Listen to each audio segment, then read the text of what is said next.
Mission 25 को साधने के लिए कांग्रेस का रन फॉर रण जारी है। सीएम गहलोत कांग्रेस प्रत्याशी सुभाष महरिया के समर्थन में जनसभा के लिए नीम थाना पहुंचे हैं। वहीं कुछ देर पहले डेगाना में कांग्रेस प्रत्याशी देवकी नंदन गुर्जर के समर्थन में उन्होंने जनसभा की, जहां सीएम अशोक गहलोत समेत पार्टी के दिग्गज नेता मौजूद रहे। सभा को संबोधित करते हुए सीएम, चिकित्सा मंत्री रघु शर्मा और प्रत्याशी देवकी नंदन गुर्जर ने बीजेपी पर जमकर निशाना साधा। क्या कुछ कहा वो आपको सुनाते हैं। हजारों साल से हमारे पूर्वज जो थे वो भी राम नाम सत्य है, सत्य बोलिया गत है। इसका मतलब राम का नाम ही सत्य है और जो सच बोलेगा वो इस स्वर्ग में जाएगा, उसकी गत है, बाकी लोगों के नरक में जाएंगे। तो मैं आपको कहना चाहूंगा, अगर मोदी जी कहते हैं कि 70 साल में कुछ नहीं हुआ और आप भी मानते हो, तो मैं आपको कहूंगा आप सब लोग वोट मोदी को दो। हमें आपके वोट की जरूरत नहीं है, क्योंकि वो सच बोल रहा अगर बोल रहा तो। और आप मानते हो नहीं, जो कुछ किया 70 साल में कांग्रेस ने किया है, ये झूठ बोल रहा है, तो उनको सजा दो, उनको सफाई कर दो। ये मेरा आह्वान है आप लोगों को। अभी 3 महीने पहले राजस्थान की विधानसभा के चुनाव हुए। आपके आशीर्वाद से भाई विजयपाल जी मिर्धा यहां से कामयाब हुए। राजस्थान में कांग्रेस की सरकार बनी और गहलोत साहब हमारी सरकार के मुख्यमंत्री बने। 3 महीने के अंदर आम जनता से जुड़े हुए 25 फैसले 3 महीने के अंदर करके दिखाए हैं। ये कांग्रेस और भारतीय जनता पार्टी के बीच में जो मोटा फर्क है वो यही है कि चुनाव के पहले बीजेपी बोलती है, वादे करती है, चुनाव जीतने के बाद उन वादों पे पूरा नहीं करती। कांग्रेस पार्टी जो बात कह देती है वो सत्ता में आने के बाद हमेशा पूरा करती है। जिस दिन देश आजाद हुआ था उस समय इस देश के पास 5 या 15 तो टूटे टैंक होंगे, 5-10 हमारे पास एरोप्लेन होते, 25 से 30 हजार सैनिक थे दोस्तों। लेकिन आज गर्व के साथ कह सकते हैं हमारे पास 50 लाख सैनिक हैं, हजारों की तादाद में टैंक और एरोप्लेन है। ये क्या 5 साल में बन गए? अरे ये 5 साल में बन गए क्या? जितना भी विकास हुआ ये 5 साल में हो गया दोस्तों। ये कांग्रेस की प्रधानमंत्री प्रथम जिन्होंने इस देश के चहुमुखी विकास के लिए अरे अलग अलग पंचवर्षीय योजनाओं के माध्यम पे श्वेत क्रांति, ग्रीन क्रांति, हमारे भाखड़ा नागल बांध, दामोदर परियोजना कराकर इस देश को आगे बढ़ाया। अलग अलग तो चलिए आपको लिए चलते हैं इस वक्त नीम का थाना, जहां पर मुख्यमंत्री अशोक गहलोत पहुंचे हैं और सुभाष महरिया के समर्थन में जनसभा करने के लिए पहुंचे हैं।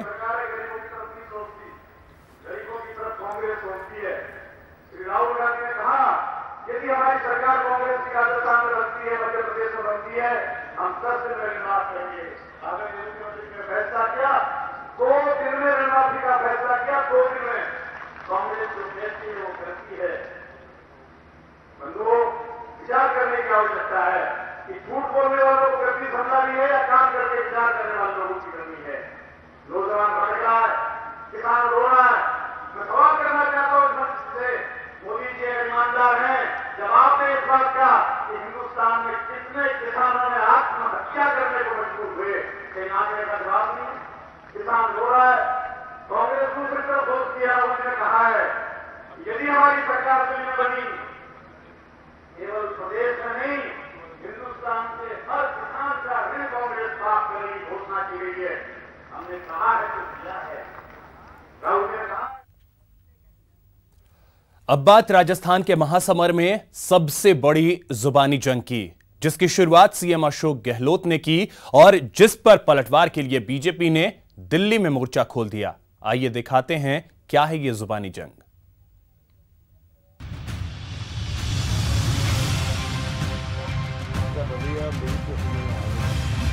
महासमर में सीएम अशोक गहलोत का पंच।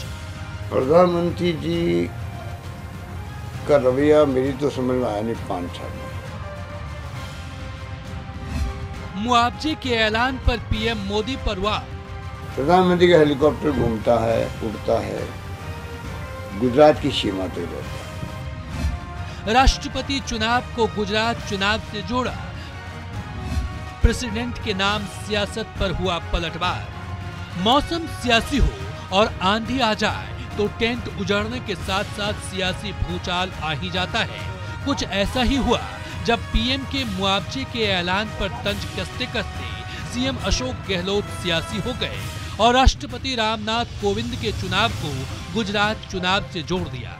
उनके चुनाव के जरिए बीजेपी पर जातिगत वोट बैंक साधने का आरोप लगाया। आरोप लगा तो बीजेपी ने पलटवार भी किया और उनके नेता जीवीएल नरसिम्हा ने पलटवार करते हुए कहा, कम से कम राष्ट्रपति पद का तो सम्मान करो।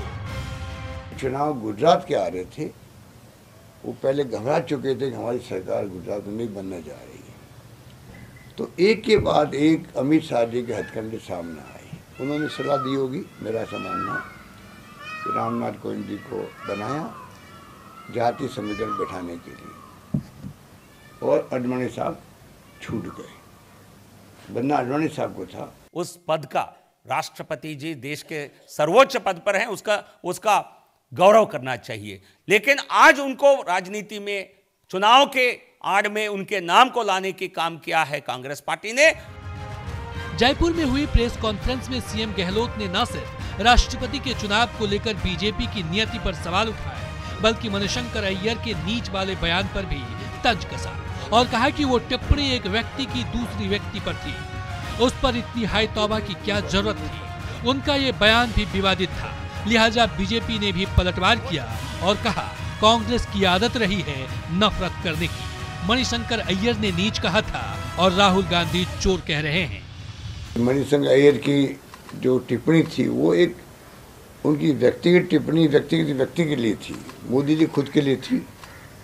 हो सकता है मैं उसे सहमत नहीं हूँ कि वो जो प्रधानमंत्री जी नरेंद्र मोदी जी पे टिप्पणी करी उनके खुद के लिए भी करी, हो सकता है मैं सहमत नहीं हूँ, मान लीजिए, तब भी वो व्यक्तिगत टिप्पणी थी।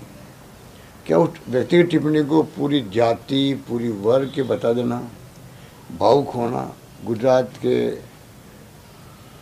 समाज की और गुजरात वासियों की उन्होंने बेइज्जती की है। कभी नीच कहना, कभी चोर कहना, इस प्रकार की भाषा का प्रयोग से साफ पता चलता है कांग्रेस पार्टी नफरत करती है, एक समाज से नफरत करती है, गरीबों से नफरत करती है, इस प्रकार पिछड़े वर्ग से आए हुए नेताओं से नफरत करती है। जैसे अचानक मौसम ने करवट बदल ली थी, धूप कहीं खो गई थी, आसमान धूल के गुब्बार से भर गया था, ठीक वैसे ही सीएम गहलोत के बयान से सियासत का भी मौसम बदल गया है और पूरी संभावना है कि इस परवार पलटवार का सिलसिला लंबा चलेगा। जयपुर से गोवर्धन चौधरी के साथ ब्यूरो रिपोर्ट, न्यूज 18 राजस्थान। वहीं राष्ट्रपति पर दिए गए बयान को लेकर सीएम गहलोत ने सफाई दी है। गहलोत ने ट्वीट कर कहा कि मेरे बयान को मीडिया ने तोड़ मरोड़ कर पेश किया है। मेरी देश के राष्ट्रपति के लिए मन में गहरी श्रद्धा है। व्यक्तिगत तौर पर रामनाथ कोविंद जी के प्रति मेरी श्रद्धा है। मैं उनसे व्यक्तिगत तौर पर मिल चुका हूं और मैं उनकी सादगी और विनम्रता का कायल हूं।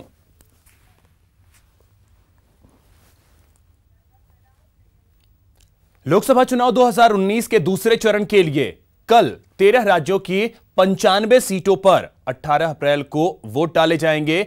इस चरण में पूर्व पीएम देवेगौड़ा, बीजेपी सांसद हेमा मालिनी और राज बब्बर समेत करीब 1600 उम्मीदवार मैदान में हैं।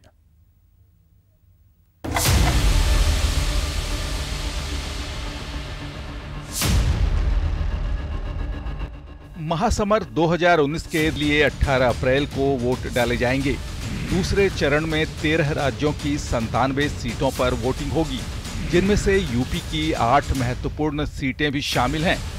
यूपी की जिन सीटों पर 18 अप्रैल को वोटिंग होगी उनमें शामिल हैं नगीना, अमरोहा, बुलंदशहर, अलीगढ़, हाथरस, मथुरा, आगरा और फतेहपुर सीकरी।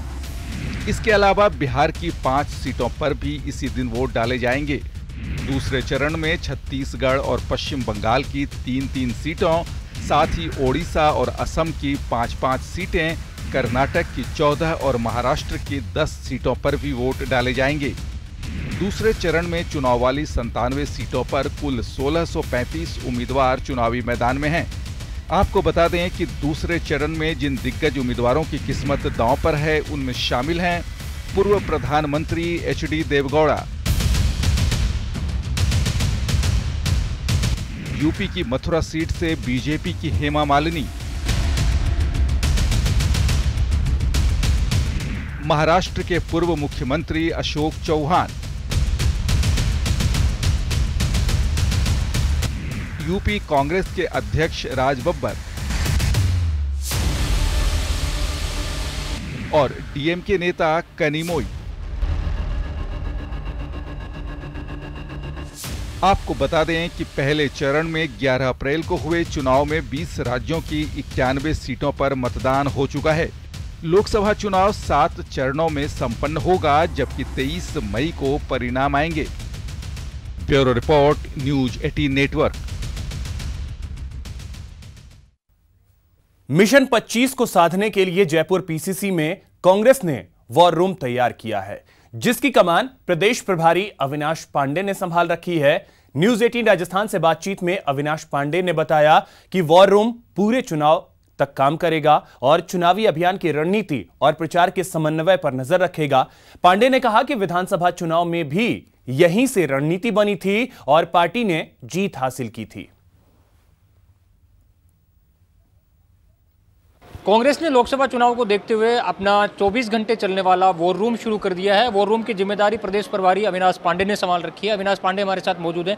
पांडे साहब, चुनावी युद्ध में कूद पड़ी है कांग्रेस पूरी तरह और वॉर रूम की कमान भी आपने संभाल ली है। क्या क्या प्रमुख तौर से जिम्मेदारियां दी गई हैं, कौन कौन से डिपार्टमेंट इस वॉर रूम में बनाए गए हैं? देखिए, वॉर रूम जो है, जिसे आप वॉर रूम कह रहे हैं, ये पार्टी का प्रदेश मुख्यालय है, जिसने पास में भी यहाँ पर सरकारें बनाई हैं और यही वो कार्यालय है जिसने पिछली विधानसभा में भी लोगों का बहुमत हासिल किया है।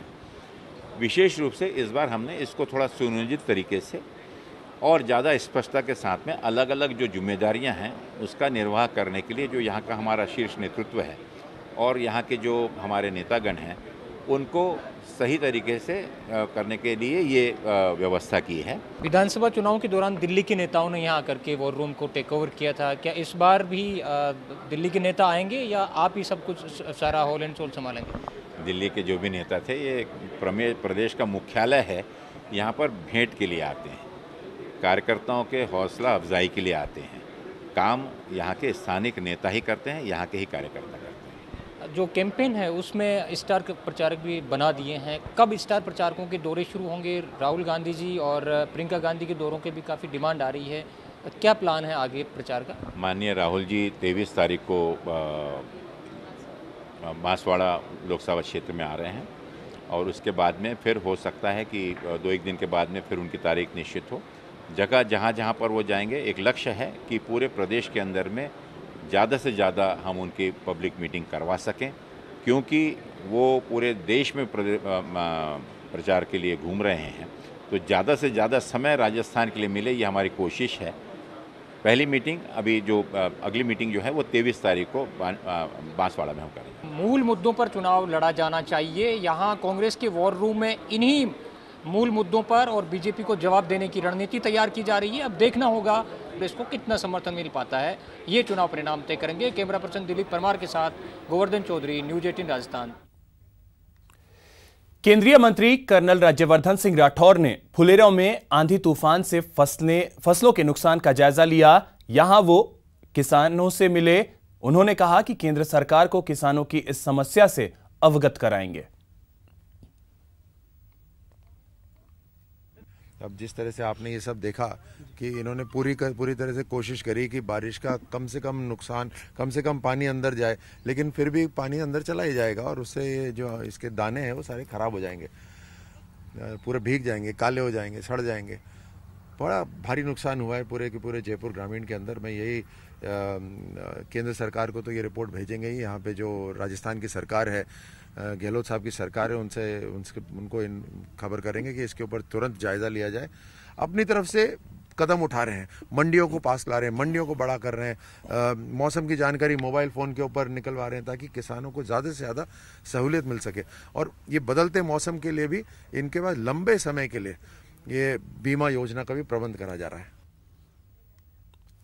पोखरण के नाचना में कांग्रेस प्रत्याशी वैभव गहलोत की चुनावी सभा हुई। सभा में पहुंचने पर मौजूद समर्थकों और कार्यकर्ताओं ने वैभव गहलोत का स्वागत किया, जिसके बाद गहलोत ने सभा को संबोधित किया और कहा कि मैंने 15 साल कांग्रेस संगठन में काम किया है और तो और एक सच्चे कार्यकर्ता के रूप में 8 साल काम किया और मैं वादा करता हूं कि जोधपुर की जनता के हर सुख दुख में साथ रहूंगा।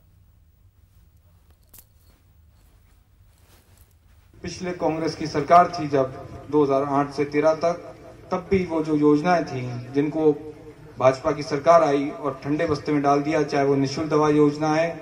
आज निःशुल्क दवा योजना में दवाइयों की बढ़ोतरी कर दी गई है, कुछ गंभीर बीमारियां भी उसमें शामिल कर दी गई हैं। यहाँ बुजुर्ग बहुत संख्या में बैठे हैं, बुजुर्गों को बताना चाहूंगा, पेंशन योजना पिछली बार कांग्रेस सरकार की देन थी। इस बार कांग्रेस की सरकार 3 महीने पहले वापस बनी और बुजुर्गों की पेंशन भी बढ़ाई गई है। चाहे 500 रुपए जिनकी थी उनको 750 किया गया, जो 750 रुपए थी उसको 1000 रुपए तक पेंशन बढ़ाई गई है। राजसमंद में पूर्व कैबिनेट मंत्री और राजसमंद विधायक किरण माहेश्वरी ने कार्यकर्ताओं से लोकसभा चुनाव के लिए कमर कसने की अपील की। किरण माहेश्वरी ने कार्यकर्ताओं से केंद्र सरकार की योजनाओं को जन जन तक पहुंचाने की अपील की। माहेश्वरी ने कांग्रेस पर लोगों को बरगलाकर सत्ता हासिल करने का आरोप लगाया। उनके प्रधानमंत्री मनमोहन सिंह जी 10 साल रहे, कौन सी घटना नहीं हुई? 26/11 की घटना हुई आतंकवाद की, क्या किया उन लोगों ने? पार्लियामेंट के ऊपर जिस तरीके से आतंकवादियों ने घेरा उस पार्लियामेंट को, क्या किया इन्होंने? इन्होंने कभी आतंकवाद के खिलाफ कोई आवाज नहीं उठाई, आतंकवाद में जीरो टॉलरेंस है इसकी बात नहीं करी। लेकिन आज मुझे बहुत दुख के साथ कहना पड़ता है कि आज जब इस प्रकार की बात कहते हैं तो ऐसा लगता है कि जैसे वो पाकिस्तान को सपोर्ट करने के लिए यहाँ पर भाषण। राज्य निर्वाचन विभाग ने प्रथम चरण के चुनाव के लिए ताजा आंकड़े जारी कर दिए हैं। लोकसभा चुनाव के पहले चरण के लिए कुल 2,57,76,993 वोटर्स अपने मताधिकार का इस्तेमाल करेंगे। राज्य में 26,634 सर्विस वोटर्स हैं। प्रथम चरण में 13 लोकसभा क्षेत्रों में चुनाव होना है। 2014 में इन लोकसभा क्षेत्रों में 64.27% मतदान हुआ था। लोकसभा चुनाव के पहले चरण के लिए 28,182 पोलिंग स्टेशंस बनाए गए हैं।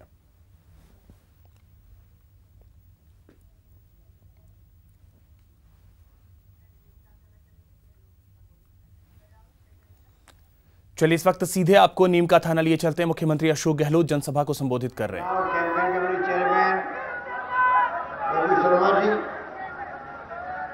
हमारे शिक्षा मंत्री गुरुदत्ता जी, वरिष्ठ नेता घनश्याम तिवारी जी, लोकप्रिय कांग्रेस उम्मीदवार सुभाष महरिया जी, यहाँ के लोकप्रिय विधायक सुरेश मोदी जी, हमारे वरिष्ठ नेता पूर्व केंद्रीय मंत्री महादेव सिंह जी खंडेला, हमारे साथी पूर्व मंत्री जितेंद्र सिंह जी,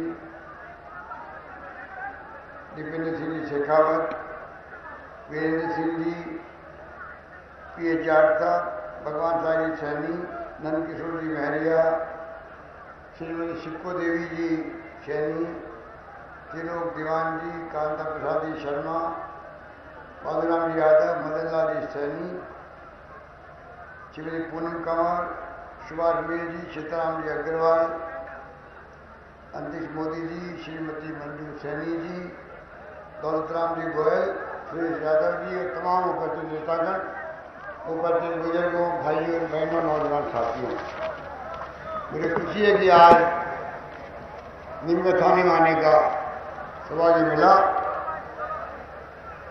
और मुझे इस बात की भी खुशी है 20 साल पहले जब मैं पहली बार मुख्यमंत्री बना और पहली बार जब मैं आया तो श्री मोदी जी जो हमारे पूर्व सांसद थे उन्होंने कहा कि आप यहाँ पर महिला कॉलेज खोल दें।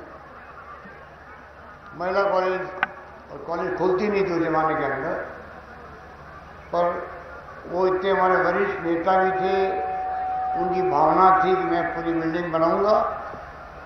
उस वक्त से शुरुआत हमने करी। महिला कॉलेज उसी साल में स्वीकृति दे दी थी, उसके बाद में अस्पताल की स्वीकृति दी, आपके यहाँ बाईपास बढ़ा। तो जब जब भी आने का सौभाग्य मिला और आप लोगों की जो मांग थी वो हमने पूरा करने का प्रयास किया। अब भी सरकार बनी आपने, तीसरी बार मुझे अवसर मिला मुख्यमंत्री बनने का। किसानों के कर्जे माफ की बात हमने की थी, राहुल गांधी जी ने वादा किया जनता से। सीसी बैंक के, भूमि विकास बैंक के कर्जे माफ, और जो राष्ट्रीयकृत बैंकें हैं उनका जो एनपीए हो चुका है उनके लिए हमारी बातचीत चल रही है, और मैं वादा करता हूं चुनाव के बाद में वो कर्जे माफ कर दिए जाएंगे। इस प्रकार से एक के बाद एक 5 साल तक कोई दरें नहीं बढ़ेगी बिजली किसानों के लिए, वो हमने घोषणा कर रखी है। 1 लाख बिजली कनेक्शन दे रहे हैं, कुओं पर काम चालू है, आधी सदी हो चुका है। ढाणी तक बिजली पहुंचा रहे हैं, वो पहले ही चल रहा है, आपको मालूम ही है। और तो और अभी हाल ही में हमने फैसला किया सरकार आते ही कि पानी के बिल नहीं आएंगे हमारे, पानी के बिल माफ कर दिए गए, खत्म कर दिए गए। इस प्रकार से कई फैसले में लिए हैं। 2 रुपये प्रति लीटर बोनस पशुपालकों को, वो हमने वापस चालू किया। जो पहले था पिछली गवर्नमेंट बंद कर दिया, पुनः चालू किया है। जो फूड सिक्योरिटी एक्ट लेके आई थी यूपी गवर्नमेंट, 2 रुपये किलो गेहूँ, 3 रुपये किलो चावल, उसमें हम लोगों ने जो बीपीएल के लोग हैं, स्टेट बीपीएल है, उनके लिए 1 रुपये किलो किया है। और दवाइयाँ फ्री मैंने की थी पिछली बार, 600 दवाएँ फ्री करी थी। अभी हमने कहा है कि जो दवाई महंगी है कैंसर की, हार्ट की, किडनी की, वो तो इलाज कराने के बाद में भी, ऑपरेशन करने के बाद में भी बहुत खर्चा लगता है। हमने कहा स्टेट गवर्नमेंट वो तीनों दवाएं फ्री करेगी, उसकी भी हमने उसको लागू कर दिया है राजस्थान के लिए। हिंदुस्तान में एक बार तक राजस्थान प्रदेश है जिसने ये स्कीम चालू की थी पिछली बार, उसको और मजबूत करने का काम आगे भी करेंगे। अभी उसकी शुरुआत करी है। राहुल गांधी जी ने न्याय योजना लेके आए हैं, मैनिफेस्टो बहुत शानदार बना कांग्रेस का। बीजेपी मैनिफेस्टो सिफर है, कोई चर्चा नहीं हो रही देश के अंदर, ना मीडिया में, ना उनको खुद लोग करते, ऐसी स्थिति बन गई है। अपराध बोध से ग्रसित हो गए प्रधानमंत्री जी, इसलिए अपना नैरेटिव बदल रहे हैं।